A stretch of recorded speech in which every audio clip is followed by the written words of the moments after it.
আমার বাবার 15,000 টাকার বই, 17,000 টাকার বই এনেছে। আমার বাবা গেটের প্রিপারেশন করবে গো। আমার বাবা কেঁদে কেঁদে উঠে চলে গেল গো। মামা তোমার কাছে বললো ভাই বুক চিরে রক্ত দেবো, পাঁচটা গন্ডি এনে দাও গো। আমার চাঁদের মতন মুখ যে। ও বাবা, তুমি কি দেখার জন্য আমাকে বসিয়ে রেখেছো বাবা? তুমি আমার মৃত্যু দাও বাবা। আমার বাবা 5টার 5 মিশালি কিভাবে শুরু করব বুঝতেই পাচ্ছেন। মানে একটা মর্মান্তিক ঘটনা। কেনই বা বলবেন না, কেনই বা অভিযোগ করবেন না, কেনই বা বুক ফাটা কাঁদবেন না পরিবারের সদস্যরা? কারণ তাদের বাড়ির ছেলে বেশ কয়েকদিন ধরে নিখোঁজ ছিলেন। পুলিশের কাছে অভিযোগও জানিয়েছিলেন, নিখোঁজের অভিযোগ দায়ের হয়েছিল, কিন্তু পুলিশ কি কোনো ব্যবস্থা নিয়েছিল? না, শেষ পর্যন্ত পুলিশ কোনো ব্যবস্থা নেয়নি। আজ সকালে তার দেহ উদ্ধার হলো, আর যে কারণে পুলিশের বিরুদ্ধে অভিযোগ করছেন পরিবাররা। পরিবারের অভিযোগ যে পুলিশের যে ব্যবস্থা নেওয়ার কথা ছিল সেই ব্যবস্থা তারা নেয়নি। গাফিলতির অভিযোগ পুলিশের বিরুদ্ধে। আমাদের সঙ্গে সরাসরি অর্পণ রয়েছেন। অর্পণ, আমরা অনেকক্ষণ থেকে এই খবরটা ট্র্যাক করছি। পরিবারের সদস্যদের বক্তব্য বারবার তুলে ধরছে, কিন্তু তারা কেন বলছেন যে পুলিশ সঠিক ভূমিকা পালন করেনি? কেন পুলিশের বিরুদ্ধে গাফিলতির কথা বলছেন তারা? একদম, দেখো 1 তারিখের পর থেকে এই ছাত্র যখন থেকেই নিখোঁজ ছিল, তারপরে একাধিকবার তাদের যেটা অভিযোগ যে নরেন্দ্রপুর থানায় গিয়েছিল। এবং আমি যেখানে দাঁড়িয়ে রয়েছে, আমার ডান দিকের যে পুকুর, এই পুকুরের পাড়েই যে বিয়ে বাড়ি, সেই বিয়ে বাড়িতে সে এসেছিল এবং খেতে বসেছিল। সেই সময় হঠাৎ করেই সে খাবার যে টেবিলে যেখানে বসছিল সেখান থেকে উঠে চলে যায়। তারপর থেকে তার ফোনে সুইচ অফ।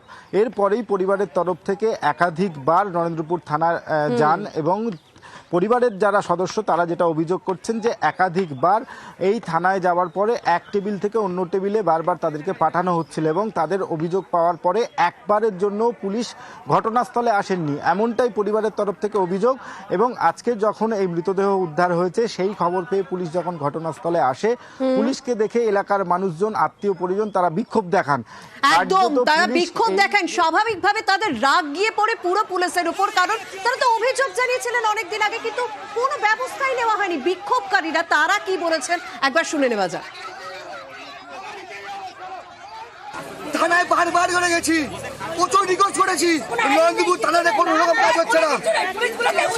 এখন বডি পাবার পরে বলছে আমার ছেলের মতন দেখছি। এটা মার্ডার কেস, এটা মার্ডার কেস। আগে তাকে আটকে রেখেছিল, যখন দেখতে পাচ্ছি থানা পুলিশ হচ্ছে, কলকাতা এডিজি পর্যন্ত খবর গেছে, ভবানী ভবন গেছে, তখন ওকে মেরে আজকে ঘোড়া বেঁধে ফেলে দিয়েছে। এই বইটা কালকে রাতে মেরেছে। অর্পণ, এই ছবিটাও দেখতে হচ্ছে যে তদন্তে গেল পুলিশ, গাড়ি নিয়ে ফিরে আসতে বাধ্য হলো তারা, কারণ এলাকার মানুষের ক্ষোভের মুখে তাদেরকে পড়তে হলো। পুলিশ তো রক্ষাকর্তা, পুলিশ তো রক্ষা করবে, কিন্তু তাদেরকে পালাতে হচ্ছে।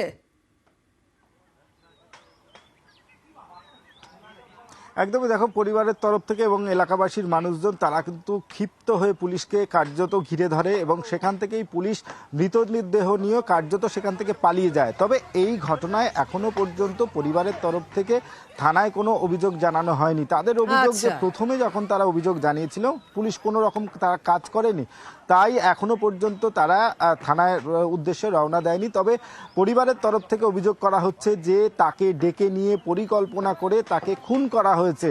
এই ঘটনার পরই এলাকার মানুষজন তারা ক্ষিপ্ত হয়ে ওঠেন এবং নরেন্দ্রপুর থানার পুলিশ ঘটনাস্থলে এলে তাদেরকে দেখে রীতিমতো বিক্ষোভে ফেটে পড়েন। বিশেষ করে মহিলারা, তারাই পুলিশের লক্ষ্য করে তারা কারণ তারাই তো বারবার বলছেন যে অভিযোগ তো অনেক আগে জানানো হয়েছিল যখন সে নিখোঁজ ছিল, এতদিন পর পুলিশ কেন এলো যখন শেষ পর্যন্ত তার দেহ উদ্ধার হলো? এই মৃত পড়ুয়ার পরিবারের সদস্যরা তারা কি বলছেন? মায়ের বুক ফাটা কান্না, শুনুন। থানায় বলছে ও কোথায় বন্ধু নিয়ে দীঘায় গেছে, বন্ধু নিয়ে বন্ধুর বাড়ি আছে, তাই সেই বন্ধুর বাড়িও ফোন করতে চাও। আমার মনে হচ্ছে কেউ মেরে জলে ফেলে দিয়ে গেছে বাবা, না তো আমার বাবা তো 4 দিনই তো ভুলে যেত বাবা। এটা কেউ ঠেলে ফেলে দিতে পারে বা কেউ পরে খুন করে ফেলে দিতে পারে, এরকম দুরকম কিছু হতে পারে। এখন সাঁতার জানতো কি? সাঁতার তো জানতো না, মোবাইল তো ওর পকেটেই ছিল। যদি সাথে সাথে ও ট্র্যাক করতো মোবাইলটা যে এখানেই আছে বা এই জায়গাটায়, তাহলে আমরা খুঁজতাম বা আরো এই করতাম। গাফিলতি তো কিছুটা আছে, আর আমরা পূর্ণ তদন্ত অবশ্যই চাই। পুলিশ বলছে দেখুন কোন ছেলেটা মেয়ের সাথে প্রেম করেছে, তার সঙ্গে পালিয়ে গেছে, কি বিয়ে করেছে দেখুন, এই করুন। আর বলছে ওরা হাসাহাসি করছে, করে কিছুই নিচ্ছে না, ওর মাকে বলে পুরো হ্যারাসমেন্ট করছে। যদিও বাই চান্স কিছু হয়, তাহলে পুলিশ যদি আজকে স্টেপ নিত, তাহলে তো আজকে জীবনটা এত ভিড়ে কিছুতেই কোনো রিপোর্টই নিচ্ছে না। পুলিশ কোনো মতে কোনো কাজ করছে না, মানে দেশের মানে ওরা যে আইন রক্ষক, কোনো রক্ষকের কোনো এই ভূমিকাই নেই ওদের। একটা অনুষ্ঠানের ক্ষেত্রে এসে যখন তার এই বিপদ হলো, তার বাড়ির লোক যখন অভিযোগ জানালো, কেন করলো না? এটাই তো আমরা চাইছিলাম, যে তার শাস্তি হোক, যে এরকম করেছে তার শাস্তি হোক, আমরা চাই সবসময়। এরকম যেন আর কোনো মায়ের যেন কোল শূন্য না হয়। প্রায় একই রকম ঘটনা আবার মালবাজারে। সেখানে এক তৃণমূল শ্রমিক নেতা বেশ কয়েকদিন ধরে নিখোঁজ ছিলেন, তারপর সেখানেও তার দেহ উদ্ধার হলো। আর কোথায় তার দেহ উদ্ধার হলো? সেই এলাকাতেই, যে এলাকায় তার দীর্ঘদিনের বাস। কারা খুন করেছে, কেন খুন করলো, পুলিশ কি নিখোঁজ থাকাকালীন সঠিক ব্যবস্থা নেয়নি? অভিযোগ করার পরেও কি পুলিশ খোঁজার চেষ্টা করেনি? তাই সেখানে এলাকার মানুষ জাতীয় সড়ক অবরোধ করে বিক্ষোভ দেখান। অবশেষে এই ঘটনায় 2 জনকে গ্রেপ্তার করা হয়েছে। माल ब्लॉक में परिचित चेहरा था सुनील लोहार। 2 दिन से लापता था, 2-3 दिन से, 2 तारीख का रात से। कल रात को हम लोग को पता चला कि उसका हत्या कर दिया गया है, लेकिन ये संदेह उसको पहले से था। वो कुछ नाम अपना घर वाला लोग को बोलते रहता था, जिसमें कि ये लोग मुझे हत्या कर सकता है। और आज के डेट में देखने को मिला कि उसका बीवी वही सब नाम दी है जो नाम उन लोग को संदेह था। इस हत्यारा लोगों को सजा होना चाहिए, मौत फांसी होना चाहिए, जिस कदर से उसका हत्या हुआ। কি দিয়ে মারছে ওটাই আমি বলতে পারবো না সঠিকভাবে, কিন্তু মাথায় পুরো ইয়ে লাগছে আর এখানে লাগছে, তারপরে পাটায়। কারা মারে?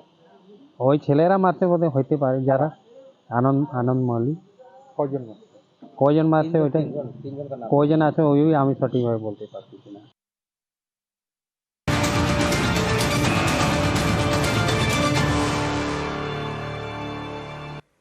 কোনো ঘটনা নিয়ে আমরা সঠিক বিচারের দাবিতে কোথায় যাই? আদালতে যাই। কার দ্বারস্থ হই? আইনজীবীর দ্বারস্থ হই।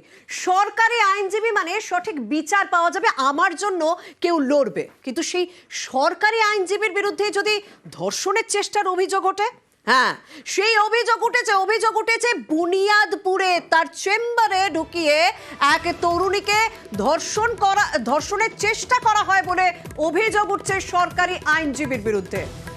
ইতিমধ্যেই এই সরকারি আইনজীবীকে গ্রেপ্তার পর্যন্ত করা হয়েছে। আমাদের সঙ্গে ফোনে রয়েছেন আমাদের প্রতিনিধি সুজন সূত্রধর। সুজন, এই নাবালিকা কি কারণে সরকারি আইনজীবীর কাছে এসেছিলেন, কি জানা যাচ্ছে এখনো পর্যন্ত এই ঘটনা সম্পর্কে? হ্যাঁ দেখো শর্মিষ্ঠা, তোমাকে প্রথমেই জানিয়ে রাখি যে গত 2 থেকে 3 মাস আগে এই নাবালিকা পরিবার থেকে একটা অভিযোগ করা হয়েছিল যে তার মেয়েকে অপহরণ করা হয়েছে, এবং সেই পরিপ্রেক্ষিতে গঙ্গারামপুর থানায় তারা লিখিত অভিযোগ করেন পরিবারের লোকজনেরা, এবং ঘটনার খবর পেয়ে তারা লিখিত অভিযোগের ভিত্তিতে গঙ্গারামপুর থানার পুলিশ তারা কিন্তু তদন্তে নামে, এবং নেমে একদম যে নাবালিকা মেয়ে রয়েছে তাকে উদ্ধারের পাশাপাশি যাদের বিরুদ্ধে অভিযোগ উঠেছিল তাদেরকে গ্রেপ্তার করে।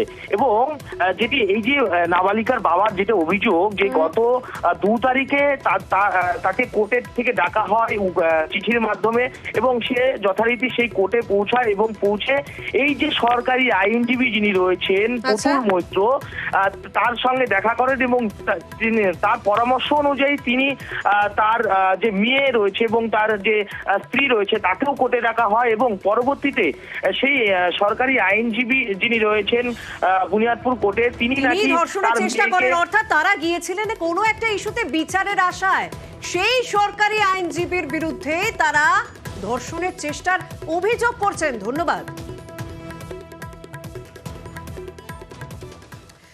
রাতের উড়ালপুলে এবার থেকে যান নিয়ন্ত্রণ করা হবে, সেই কথাটা অনেকদিন আগেই ভাবনা চিন্তা করা হচ্ছে, কিন্তু এবার এই সিদ্ধান্তে সায় জানালো হাইকোর্ট। আমরা বিরতির পরে এই খবরের দিকেই নজর রাখবো, তবে সময় হয়েছে একটা বিরতির, সঙ্গে থাকুন।